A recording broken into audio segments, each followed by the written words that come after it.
Semoga Allah merahmati Abu Dzar. Amma ana, kalau saya pribadi, saya punya prinsip. Manittakala ila khairi ikhtiyarillahi lahu lam yatamanna syai'a. Siapa yang pasrah terhadap pilihan terbaik yang Allah berikan untuknya, maka dia tidak akan berangan-angan untuk mendapatkan apa yang tidak dia miliki.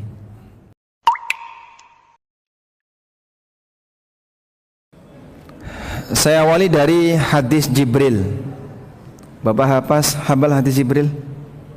Hadis Jibril, insyaallah pernah dengar hadis Jibril, Pak? Belum pernah? Datang malaikat Jibril. Waktu itu Nabi SAW sedang bersama dengan para sahabat. Lalu tiba-tiba muncul sosok berbaju putih bersih, kemudian rambutnya hitam, rapi, tidak ada tanda-tanda safar.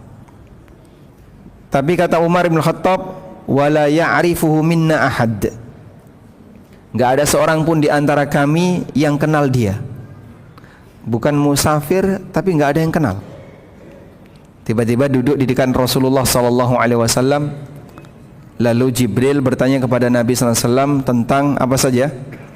Iman, Islam, ihsan, dan tentang kiamat. Ketika Jibril bertanya kepada Nabi SAW, akhbirni anil iman, jelaskan kepadaku tentang apa itu iman. Rasulullah SAW menyebutkan 6 rukun iman. Di 6 rukun iman yang ke-6, Nabi SAW mengatakan, wa tu'mina bil qadari khairihi wa syarrihi. Engkau beriman kepada takdir yang baik maupun yang buruk. Hadis ini menunjukkan bahwa takdir itu ada yang baik dan ada yang buruk. Makanya kalau kita ditanya, ada nggak sih takdir yang buruk? Jawabannya gimana, Pak? Ada takdir buruk, Pak? Ada. Kok bisa ada takdir buruk? Katanya semua perbuatan Allah itu baik. Ada takdir buruk dilihat dari penerima takdir, yaitu manusia, para hamba. Apa yang tidak baik bagi hamba, sakit misalnya, atau apalagi kecelakaan, atau miskin, bodoh, dan seterusnya. Itu semuanya adalah takdir yang Allah tetapkan bagi hambanya, dan hamba menilai ini sesuatu yang buruk. Itu yang dimaksud dengan takdir buruk. Baik, sehingga berkaitan dengan masalah takdir, apakah ada yang baik ataukah ada yang buruk? Jawabannya takdir ada yang baik dan yang buruk. Pada posisi ada takdir yang baik dan yang buruk, jika dikembalikan kepada perbuatan Allah, semua perbuatan Allah itu baik. Makanya Nabi SAW pernah menyatakan dalam salah satu muqaddimah doa beliau mengatakan, al khairu biyadika wasyarru laisa ilaika. Semua kebaikan ada di tanganmu dan keburukan tidak boleh dinisbahkan kepadamu.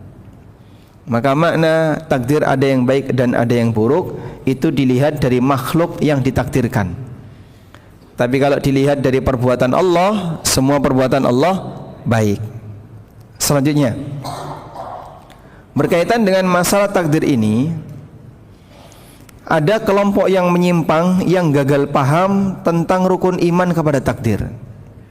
Kelompok ini disebut dengan kelompok Qadariyah. Disebut dengan kelompok Qadariyah. Kenapa disebut dengan kelompok Qadariyah? Karena dia menganggap bahwa takdir itu tidak ada, sehingga alam ini terjadi secara tiba-tiba. Tiba-tiba muncul kejadian A, muncul kejadian B, manusia berbuat dengan sendirinya, tidak ditakdirkan oleh Allah Subhanahu wa taala. Dan kelompok ini sudah muncul di zaman Ibnu Umar radhiyallahu anhu. Muncul di mana, Pak? Di Irak. Sampai ada orang Irak yang ketika haji, mereka berdoa kepada Allah, semoga nanti ketika sampai di Mekah, Allah Subhanahu wa taala memberikan kami anugerah teman yang baik yang bisa diajak diskusi. Lalu Allah Subhanahu wa taala kabulkan doa ini, mereka dipertemukan dengan sahabat Ibnu Umar radhiyallahu anhu. Nah, dua orang Irak ini kemudian tanya kepada sahabat Ibnu Umar, di tempat kami ada orang yang punya pemahaman innal amra unufun, bahwa kejadian itu sifatnya unufun. Unufun artinya tanpa takdir, terjadi tanpa takdir. Kemudian Ibnu Umar mengatakan, sampaikan kepadanya bahwa Ibnu Umar beda agama dengan orang ini. Ibnu Umar beda agama dengan orang ini, karena mengingkari takdir sama dengan mengingkari salah satu rukun iman, dan itu menyebabkan pelakunya keluar dari Islam. Dan peristiwa ini sudah terjadi di zaman Ibnu Umar. Ini menunjukkan bahwasanya kesalahan dalam masalah takdir termasuk salah satu di antara penyimpangan yang awal-awal muncul terjadi di kalangan kaum muslimin. Gagal berkaitan dengan masalah iman kepada takdir. Oleh karena itu, tadi sudah kita sampaikan, pembahasan ini butuh serius. Kalau tidak fokus, tidak maksimal, berbahaya. Karena pembahasan masalah takdir bisa saja orang itu meleset. Selanjutnya, berkaitan dengan masalah takdir, kita perlu meyakini bahwa segala sesuatu di alam ini telah ditakdirkan oleh Allah. Dan takdir itu melalui 4 fase. Takdir itu melalui 4 fase. Yang dimaksud melalui 4 fase adalah semua yang terjadi di alam ini dia terjadi melalui 4 fase.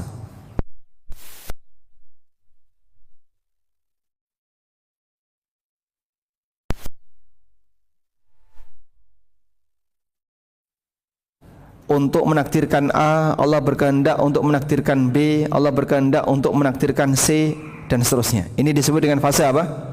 Fase masyiah. Pada fase masyiah, Allah menghendaki segala yang diinginkan atau segala yang akan Dia ciptakan. Baik. Kemudian ada fase al-ilmu, Allah mengetahui.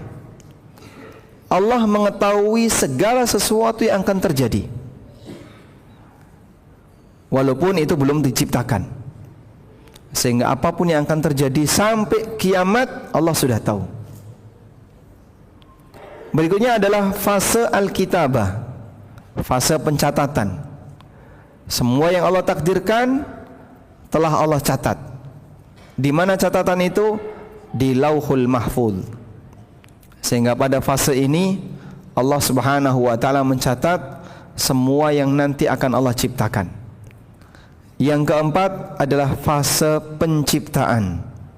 Maksudnya fase penciptaan itu apa, Pak? Semua yang terjadi ini Allah ciptakan. Saya agak kesulitan untuk memahami ini, Bapak. Sederhananya bagaimana? Intinya begini, bahwa apapun yang terjadi di alam ini telah diketahui oleh Allah, telah dicatat oleh Allah, telah dikehendaki oleh Allah, dan Allah yang menciptakannya. Tidak ada yang keluar dari empat ini. Bisa dipahami ya? Intinya itu. Baik. Artinya, karena kita ini berada dalam kerajaan Allah, maka segala sesuatu yang terjadi di alam ini semuanya kembali kepada ilmu Allah, catatan takdir yang telah Allah tetapkan, kehendak Allah, dan penciptaan Allah Ta'ala. Tidak ada yang keluar dari situ. Ketika sedang berkumpul dalam sebuah forum, ya, ada orang Mu'tazilah. Nah, orang Mu'tazilah ini kan punya keyakinan bahwa perbuatan maksiat itu tidak diciptakan oleh Allah. Nah, si orang Mu'tazilah ini bilang gini, Maha suci Allah dari menghendaki sesuatu yang tidak Allah cintai. Maha suci Allah dari menghendaki sesuatu yang tidak Allah cintai. Di situ ada ahlu sunnah yang paham dengan apa yang dikatakan oleh Mu'tazilah. Maka ulama ahlu sunnah ini mengatakan, Maha suci Allah dari menghendaki sesuatu, dari menciptakan sesuatu yang tidak Allah inginkan. Ini membingungkan enggak? Jadi begini, Mu'tazilah punya keyakinan bahwa apa yang dilakukan oleh manusia itu ada yang ditakdirkan Allah dan ada yang tidak ditakdirkan Allah. Perbuatan yang baik itu ditakdirkan Allah, perbuatan yang buruk tidak ditakdirkan Allah. Jika keyakinan ini melekat pada diri seorang hamba, berarti sama halnya dengan dia mengatakan ada sebuah kejadian di dalam kerajaan Allah yang terjadi di luar kehendak Allah. Dan itu tidak boleh, itu tidak mungkin. Karena apapun yang terjadi di bawah kerajaan Allah terjadi dengan kehendak Allah. Karena itu semua perbuatan kita dikehendaki oleh Allah. Allah Subhanahu wa taala berfirman, "Wallahu khalaqakum wama ta'malun." Allah menciptakan kalian dan Allah juga telah menciptakan perbuatan kalian. Maka apapun yang ada di alam ini ditetapkan oleh Allah Subhanahu wa taala. Baik. Sekiranya Anda bingung, intinya begini. Bedakan antara kehendak dengan cinta. Bedakan antara kehendak Allah dengan cintanya Allah. Kehendak Allah itu pasti terjadi. Sementara apa yang Allah cintai belum tentu terjadi. Maksudnya gimana, Pak? Sebagai contoh, Allah mencintai semua hambanya beriman. Apakah semua hambanya beriman? Jawabannya tidak. Nyatanya ada banyak orang yang tidak beriman. Sehingga apa yang Allah cintai tidak terjadi. Tapi Allah berkehendak semuanya. Ada hamba yang beriman dan ada hamba yang tidak beriman, semuanya dikehendaki oleh Allah. Maka tidak semua yang Allah cintai Allah kehendaki, tapi semua yang Allah kehendaki pasti terjadi. Sudah? Selanjutnya, kalau sekiranya Anda masih bingung dalam hal ini, kita beralih ke scene yang lain. Insya Allah saya coba buat lebih gampang ya. Intinya begini Bapak Ibu. Jadi apa yang kita alami, yang baik maupun yang buruk, itu semuanya adalah dikehendaki oleh Allah. Sehingga manusia dalam menerima takdir, dia punya satu tugas, yaitu pasrah dengan kehendak Allah. Saya ulang. Manusia dalam menerima takdir, dia punya satu tugas, yaitu pasrah dengan ketetapan Allah. Nah, berkaitan dengan pasrah kepada ketetapan Allah, ibadah orang ketika pasrah kepada ketetapan Allah itu ada dua. Yang pertama, pasrah kepada ketetapan Allah sebelum kejadian. Yang kedua, pasrah kepada ketetapan Allah pasca kejadian. Saya ulang ya. Kita semua ini sedang melakukan aktivitas. Dalam beraktivitas kita punya rencana. Ketika kita berencana, ibadah kita dalam masalah takdir terkait rencana adalah pasrah sebelum kejadian, dan yang kedua apa? Pasrah setelah kejadian. Pasrah sebelum kejadian disebut tawakal. Pasrah setelah kejadian disebut ridho. Pasrah sebelum kejadian namanya apa? Tawakal. Pasrah setelah kejadian namanya ridho. Sudah? Siapa yang bisa bertawakal sebelum kejadian dan dia ridho pasca kejadian, faqad tammal ubudiyah, maka dia telah menyempurnakan bentuk peribadatan kepada Allah dalam masalah takdir. Nah, saya kasih contoh. Saya, Bapak Ibu, kita semuanya punya rencana. Ada rencana jarak dekat dan ada rencana jarak jauh. Begitu Pak ya? Bapak punya rencana? Punya. Boleh diceritakan? Rahasia. Masya Allah. Apa rencana Bapak jarak jauh? Rahasia. Masya Allah. Mungkin Anda akan menyimpan banyak sekali rencana dan Anda tidak ingin orang lain tahu ya. Sudah? Kita semuanya punya rencana. Ada rencana jarak dekat, ada rencana jarak jauh. Baik. Ketika orang punya rencana, dia akan berusaha untuk mewujudkan rencana itu. Dia lakukan berbagai macam aktivitas dan aneka kegiatan agar dia bisa berhasil. Ngerti nggih, Pak? Nah, yang terjadi bagaimana? Apabila seorang hamba itu tidak punya rasa tawakal, maka dia akan terlalu berpangku kepada kemampuan pribadinya. Dia akan terlalu berpangku kepada apa yang mampu dia lakukan, dan itu akan membuat dia terlalu terbebani pikirannya. Belum ini, belum ini, belum ini, seperti orang gopoh, kemerungsung, belum ini, belum ini, belum ini, tertekan dia. Sementara kemampuan hamba itu terbatas. Makanya ketika orang itu tawakal, hatinya akan lebih tenang. Sudahlah, nggak usah terlalu berpaku kepada kemampuan kamu, serahkan kepada Allah. Kamu bekerja sesuai dengan kemampuanmu, sudah. Selanjutnya serahkan kepada Allah. Itu akan membuat hamba terasa lebih tenang. Karena dengan adanya tawakal, dia tidak terlalu membebani pikirannya dengan kemampuan pribadinya. Wah, saya belum bisa ini ya, saya belum bisa ini. Nah, itu terlalu membebani dengan kemampuan dirinya.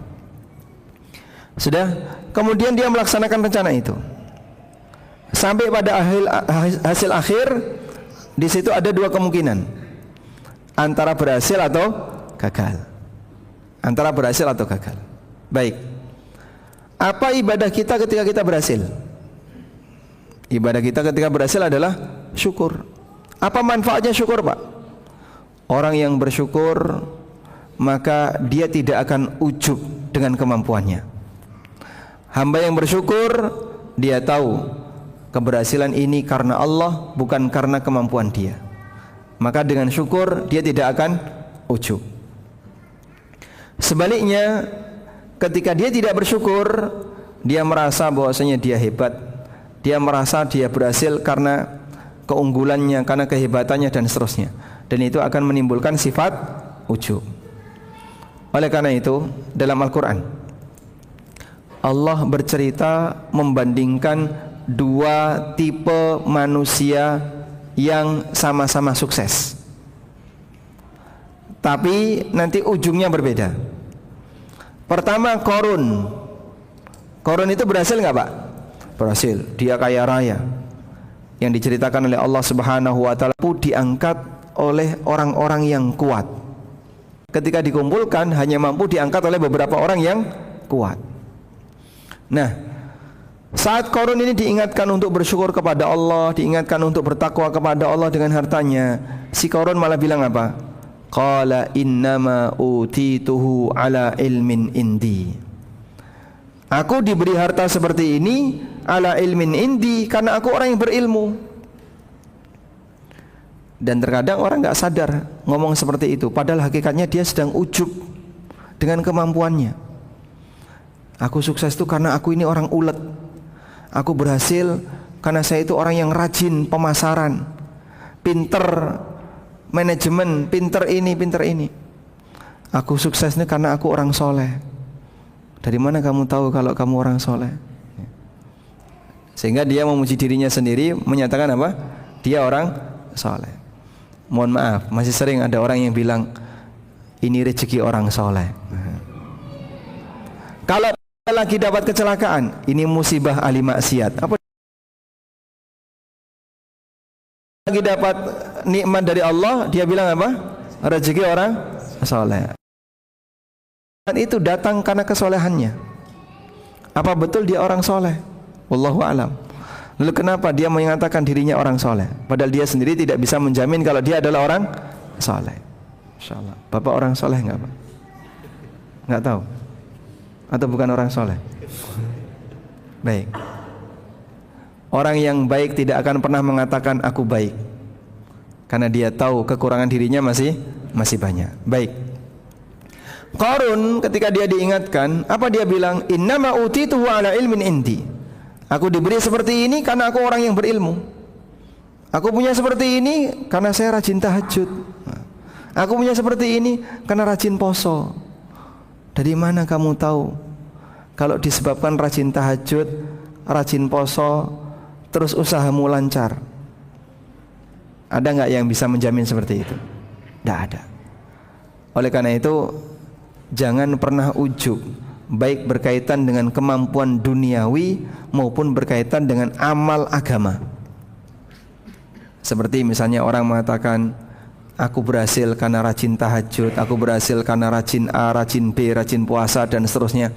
Padahal tidak jaminan bahwa Anda melakukan ibadah-ibadah itu, itulah yang menjadi sebab Anda sukses. Maka jangan ikuti seperti Qarun. Innama utituhu ala ilmin indi. Aku diberi seperti ini karena aku orang yang berilmu. Ini gayanya orang yang ujub. Nah, yang benar gimana Pak? Kita bandingkan dengan orang kedua. Manusia sukses yang kedua, yang pandai bersyukur adalah Sulaiman alaihissalam. Nabi Sulaiman alaihissalam, beliau pernah mengadakan sayembara. Qala may ya'tini bi arsyiha qabla an ya'tuni muslimin. Sulaiman menyampaikan di hadapan para pasukannya, siapa yang mampu untuk memindahkan singgasana Ratu Balqis sebelum mereka datang ke sini dalam posisi ingin pasrah, dalam posisi menyerahkan diri. Siapa yang pertama kali angkat tangan? Yang pertama kali angkat tangan siapa? Ifrit. Qala ifritun minal jin. Ifrit dari kalangan jin mengatakan, ana atika bihi qabla an takuma min maqamik wa inni alaihi laqawiyyun amin. Aku mampu mendatangkan singgasana Balqis sebelum Anda berdiri dari tempat duduk Anda. Wa inni alaihi laqawiyyun amin, dan aku adalah makhluk yang kuat lagi amanah. Kemudian di lanjutan ayat Allah mengatakan, qala alladhi 'indahu 'ilmun minal kitab ana atika bihi qabla an yartadda ilaika tarfuk. Berkatalah orang yang punya ilmu dari Alkitab, yang punya ilmu Taurat, aku mampu mendatangkannya sebelum Anda selesai berkedip. Selisihnya berapa lama antara tawaran Ifrit dengan tawaran orang ini? Selisihnya berapa lama? Bapak dari duduk dalam posisi sehat ya, kemudian berdiri, itu butuh waktu berapa detik? 2 detik? 3 detik? Nah, tergantung usia ya. Baik. Dari posisi kita duduk kemudian kita berdiri, anggaplah misalnya butuh waktu 3 detik. Dengan penawaran yang kedua, Anda belum selesai berkedip, singgasana itu sudah datang. Itu berapa detik kira-kira? 0,1 detik ada? 0,00 detik. Coba berkedip Pak. Masya Allah. Tergantung luasan mata ya. Baik. Saat kita berkedip demikian cepat, tapi belum selesai berkedip sudah datang. Nah, masalahnya begini, antara diskusi dengan penawaran Ifrit itu lebih cepat mana? Lebih cepat? Lebih cepat penawaran Ifrit Pak. Nah, diskusi kan lama ya. Kenapa Nabi Sulaiman tidak langsung perintahkan, ya sudah kamu berangkat ya, daripada diskusi kan lama. Dulu saya punya pemahaman seperti itu. Ini kenapa Sulaiman tidak langsung menerima penawaran Ifrit? Sebelum Anda bangkit dari tempat duduk itu kan sudah cepat. Masih diskusi ya, diskusinya kan butuh waktu yang lebih lama. Ternyata tidak demikian. Jadi penawaran Ifrit itu sebelum Anda bangkit dari tempat duduk Anda, itu maksudnya adalah sebelum forum. Dan Sulaiman biasa berkumpul dari mulai waktu duha sampai menjelang duhur bersama dengan para pasukannya. Baik, nah penawaran orang kedua inilah yang lebih cepat. Ana atika bihi qabla ayartadda ilaika tarfuk. Aku mampu untuk mendatangkannya sebelum Anda selesai berkedip. Masya Allah, lebih cepat. Falamma ra'ahu mustaqiran inda. Kemudian kita lihat, begitu singgasana itu berhasil dipindahkan di dekat Sulaiman, qala Nabi Sulaiman mengatakan, inna hadza min fadli rabbi liyabluwani aashkuru am akfur. Ini semuanya murni karunia Allah. Allah hendak mengujiku apakah aku bisa menjadi orang yang bersyukur ataukah orang yang kufur. Itulah syukur jemaah. Jadi hakikat syukur itu apa? Mengembalikan nikmat itu kepada siapa? Allah. Hakikat dari syukur adalah mengembalikan nikmat itu kepada Allah. Maka di saat seorang hamba mengalami keberhasilan, ketika dia punya rencana kemudian dia berhasil, sang hamba ini mengatakan, ini semuanya murni dari Allah. Sehingga hamba tidak pernah bilang, ini karena aku orang yang rajin, karena aku orang yang ulet, karena aku orang yang pinter pemasaran, pinter manajemen dan seterusnya. Jangan ngomong seperti ini. Kembalikan nikmat itu kepada siapa? Zat yang memberikannya, Allah Subhanahu wa taala. Baik. Tapi Pak, ini semuanya kan karena kerja. Betul, itu hanya sebab. Yang memberikan kamu kemampuan untuk bisa bekerja siapa? Allah. Yang memberikan kamu kemampuan untuk paham bisnis, Allah. Yang bikin kamu ngerti tentang pemasaran, Allah. Dan itu semuanya tidak ada artinya kalau Allah tidak berkehendak untuk memberikan keberhasilan bagi kamu. Makanya kalau berhasil, kembalikan kepada Allah agar kita tidak ujub. Sebab orang yang ujub itu berawal dari dia merasa bahwa nikmat itu karena kehebatannya. Baik, sekarang yang kedua. Setelah orang mendapatkan hasil, tadi kan hasil yang pertama apa? Berhasil, sukses. Yang kedua adalah gagal. Yang kedua gagal. Nah, di saat gagal, kita diajarkan agar ridho dengan takdir Allah. Caranya bagaimana Pak agar kita bisa ridho dengan takdir Allah? Nah, di sini bergantung kepada kualitas iman seorang hamba kepada takdir. Bagi orang yang kualitas imannya kepada takdir sangat tinggi, maka dia meyakini ini pilihan terbaik Allah untukku. Sehingga Allah tetap maha mulia, Allah tetap maha baik, dia tetap maha terpuji. Karena itu walaupun gagal, dia tetap memuji Allah. Sebagaimana yang dilakukan oleh Nabi SAW. Apa yang dilakukan oleh Nabi SAW ketika beliau mendengar kabar yang kurang baik? Beliau mengucapkan apa? Alhamdulillahi ala kulli hal. Bagi Allah apapun kondisinya. Sebab walaupun ini hal yang tidak enak bagiku, tapi Allah tetap maha terpuji. Karena dia zat yang perbuatannya tidak ada yang buruk. Dan ini pilihan yang terbaik bagiku. Sehingga dia tetap bisa bersyukur, tetap bisa memuji Allah walaupun dia sedang dapat musibah. Caranya bagaimana Pak untuk bisa membangun ini? Sudah? Juga punya keinginan. Siapa yang dan Allah, baik keinginan Allah kepada hamba, baik untuk hambanya. Dan belum tentu menuruti keinginan hamba. Baik. Allah mengatakan wa asa an tuhibbu syai'an wa huwa syarrul lakum wa asa an takrahu syai'an wa huwa khairul lakum. Bisa jadi kau menyukai sesuatu padahal itu buruk bagimu. Sebaliknya bisa jadi kau membenci sesuatu padahal itu baik bagimu. Maka yang tahu apa yang terbaik untuk kita siapa Pak? Allah. Yang tahu apa yang terbaik untuk kehidupan hamba adalah Allah. Sebab dia yang menciptakan dan dia yang tahu apa yang terbaik untuk hambanya, baik untuk urusan dunia maupun untuk urusan akhirat. Cuman kan hamba terkadang berat untuk menerima itu karena dia merasa keinginannya tidak dikabulkan oleh Allah. Maka pertanyaannya, takdir kamu apakah harus mengikuti keinginan kamu? Tidak. Takdir hamba mengikuti keinginan Allah Ta'ala, bukan mengikuti keinginan hamba. Dan yang terbaik bagimu adalah apa yang Allah berikan untukmu. Sudah? Maka dari sinilah seorang hamba akan selalu bisa menghadirkan rasa syukur walaupun dia sedang dapat sesuatu yang tidak enak baginya. Waduh, kok gagal ya?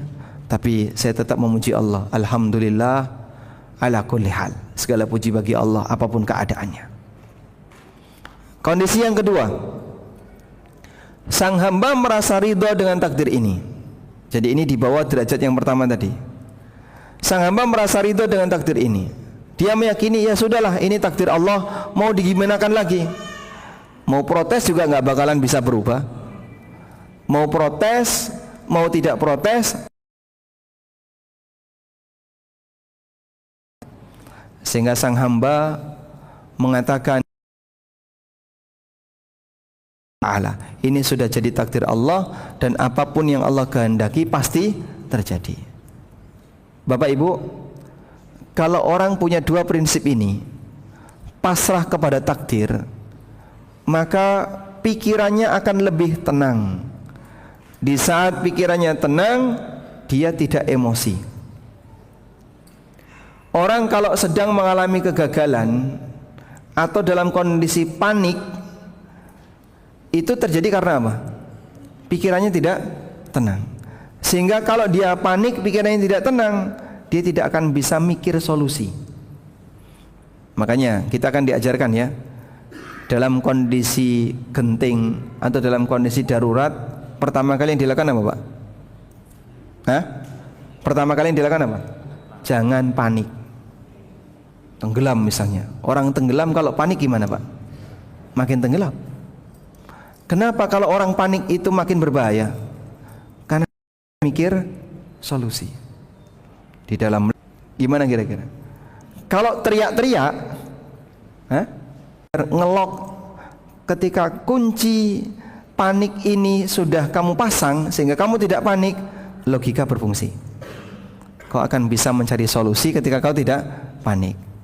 Makanya Nabi SAW sarankan, apabila orang mengalami kegagalan, jangan panik. Caranya apa? Kembalikan kepada takdir. Sebab ketika dikembalikan kepada takdir, hati akan bisa lebih tenang. Kalau tidak, ketika gagal, emosi dia. Nah, saat emosi dia nggak terima. Ketika nggak terima, mungkin dia lampiaskan dengan cara misalnya ngamuk atau memarahi orang lain atau kalimat apapun yang menunjukkan kalau dia nggak terima dengan takdir. Karena itu Rasulullah SAW mengatakan, wala takul law fa innahu yaftahu abwabasy syaitan. Jangan kamu katakan andaikan, karena ketika gagal kok kamu berandai-andai, ini membuka pintu setan. Baik, saya kasih ilustrasi ya. Nanti tolong Anda kasih komentar. Saya kasih ilustrasi. Suami istri naik mobil bersama, berangkat jam 8, mau ke bandara atau ke tempat yang lain untuk kondangan. Acaranya jam 11. Masya Allah, sudah spare waktu 3 jam. Ya? Anggaplah dalam situasi itu belum ada Google Map, cuman mereka spare waktu lebih panjang biar nanti tidak telat. Berangkatlah mereka berdua. Nah, di posisi ini berarti apa, Pak? Sedang punya. Mereka berangkat. Nah, sampai di perempatan bisa belok kiri, bisa lurus. Terjadi perbedaan pendapat antara suami dan istri. Suami usul, kita belok kanan aja ya. Istri bilang, oh jangan, kita belok kiri saja. Nah, kemudian mereka berdebat. Nah, lampu hijau, ini harus diputuskan. Maka karena drivernya suami, keputusan tertinggi ada pada suami, belok kanan. Nah, jalan 3 kilo, macet, cet. Baik, pertanyaannya, apa yang akan dikatakan oleh istri Anda?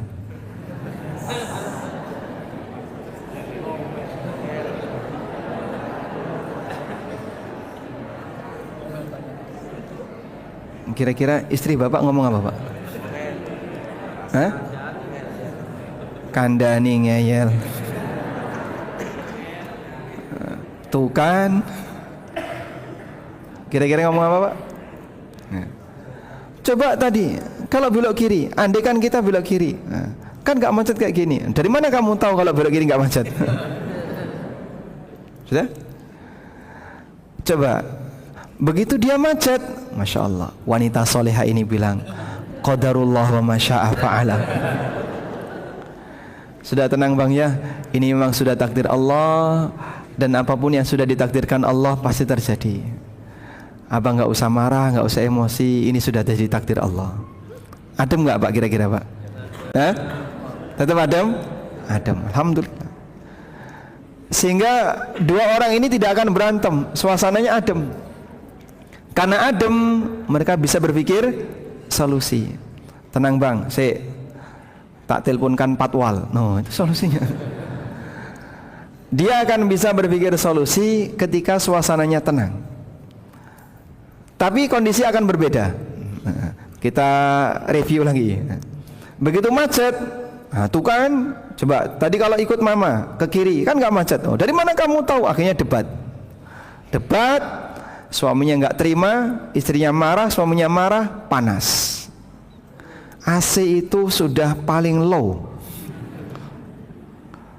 anginnya maksimal. Mobil yang dingin akan terasa panas jika penumpangnya padu. Pada posisi ketika penumpang berantem, mereka hanya bisa tegang.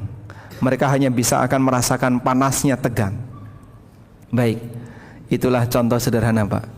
Orang mengalami kegagalan ketika di jalan, sampai tujuan dia telat, acara sudah selesai karena dia datang jam 1. Akan ada banyak komentar. Maka Nabi SAW sarankan, apapun yang terjadi pada dirimu itu yang terbaik. Maka kalaupun kamu tidak mendapatkan sesuai dengan apa yang kamu inginkan, ucapkan apa? Qadarullah wa ma syaa fa'ala. Ini sudah menjadi takdir Allah, dan apapun yang Allah tetapkan. Seorang mukmin diajarkan bahwa takdir Allah ini stres. Jadi bingung. Karena hamba tahu berhasil maupun gagal itu bukan karena kehendak kamu. Berhasil maupun gagal itu kehendak Allah.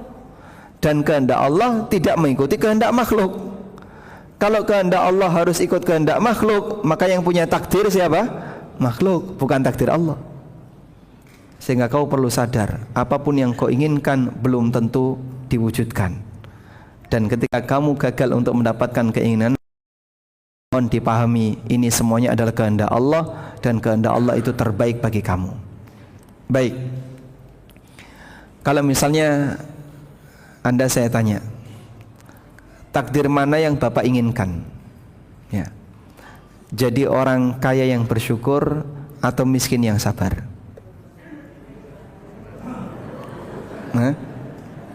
Ijma kaya bersyukur. Saya yakin ya, mufakat kaya bersyukur. Rasanya kok berat, Pak, ya kalau kita disuruh jadi miskin yang sabar. Cuman kan masalahnya begini ya, jadi kaya dan miskin itu pilihan hamba atau takdir Allah? Takdir Allah? Takdir Allah. Baik, buktinya apa, Pak? Kita semuanya pengen kaya, Mas, tapi nyatanya beda nasib. Sehingga ada yang berhasil sesuai dengan apa yang dia inginkan, ada yang enggak, gagal. Sudah? Masalahnya bukan itu. Sehingga kaya dan miskin ini dialami oleh hamba sesuai dengan apa yang Allah kehendaki. Yang lebih penting adalah, bisa enggak kamu itu beribadah sesuai dengan posisimu. Beribadah sesuai posisi bagaimana, Pak? Allah Maha Adil. Masing-masing diberi ibadah oleh Allah. Wong sugih duwe ibadah, yang tidak mampu juga punya ibadah. Apa ibadahnya orang kaya? Bersyukur. Apa ibadahnya orang miskin? Sabar. Sehingga yang lebih penting di sini adalah, dimanapun Allah memberikan kondisi kepada kamu, apakah kamu bisa beribadah sesuai dengan posisimu? Alhamdulillah, walaupun saya tidak mampu, saya kuat untuk itu. Baik, ini sangat berbeda dengan kondisi sahabat. Ada sebagian sahabat itu yang punya harapan ingin jadi orang miskin. Contohnya siapa, Pak? Sahabat Abu Dzar. Abu Dzar itu pernah mengatakan seperti ini, al-faqru ahabbu ilayya minal ghina, wal maradu ahabbu ilayya minas sihha. Jadi orang miskin lebih saya sukai daripada jadi orang kaya. Jadi orang yang sakit-sakitan lebih saya sukai daripada orang yang sehat walafiat. Masya Allah. Ora tumon menungso kaya ngono ning dunya, Pak. Saya pinginnya ya kaya, sehat selalu ya. Maka setiap ketemu orang salah. Masya Allah. Sekarang kan yang paling ditakutkan itu apa? Sakit ya. Jadi seolah-olah ancaman yang paling menakutkan bagi hamba adalah sakit. Baik, Abu Dzar radhiyallahu anhu, beliau mengatakan, jadi orang yang sakit lebih saya sukai daripada jadi orang yang sehat. Kenapa beliau seperti itu?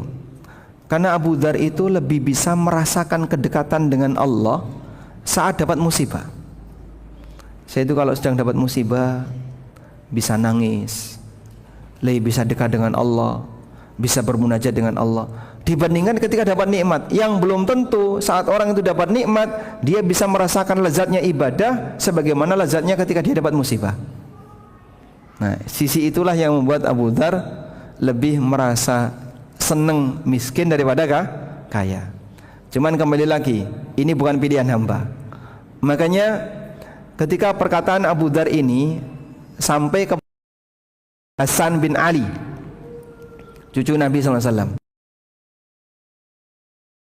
perkataan Abu Dzar dengan mengatakan, rahimallahu Aba Dzarrin, semoga Allah merahmati Abu Dzar. Amma ana, kalau saya pribadi, saya punya prinsip, manittakala ila khairi ikhtiyarillahi lahu lam yatamanna syai'a. Siapa yang pasrah terhadap pilihan terbaik yang Allah berikan untuknya, maka dia tidak akan berangan-angan untuk mendapatkan apa yang tidak dia miliki. Belum tentu jamaah jadi orang kaya pada posisi dia lebih berbahagia dibandingkan orang yang tidak mampu. Nabi SAW walaupun beliau hidup dalam kondisi kekurangan, tapi beliau SAW adalah orang yang paling bahagia. Baik. Oleh karena itu intinya dalam hal ini, apapun yang saat ini kita jalani, itu adalah pilihan terbaik yang Allah berikan kepada Anda. Dan selanjutnya, apakah kita bisa melaksanakan tugas sebagai orang sesuai dengan posisi kita itu ataukah belum? Bagian itulah yang perlu kita pikirkan. Wallahu alam. Demikian sebagai pengantar yang bisa kita sampaikan. Semoga apa yang kita bahas ini bermanfaat. Wassallallahu ala nabiyyina Muhammadin wa ala alihi wa sahbihi wasallam.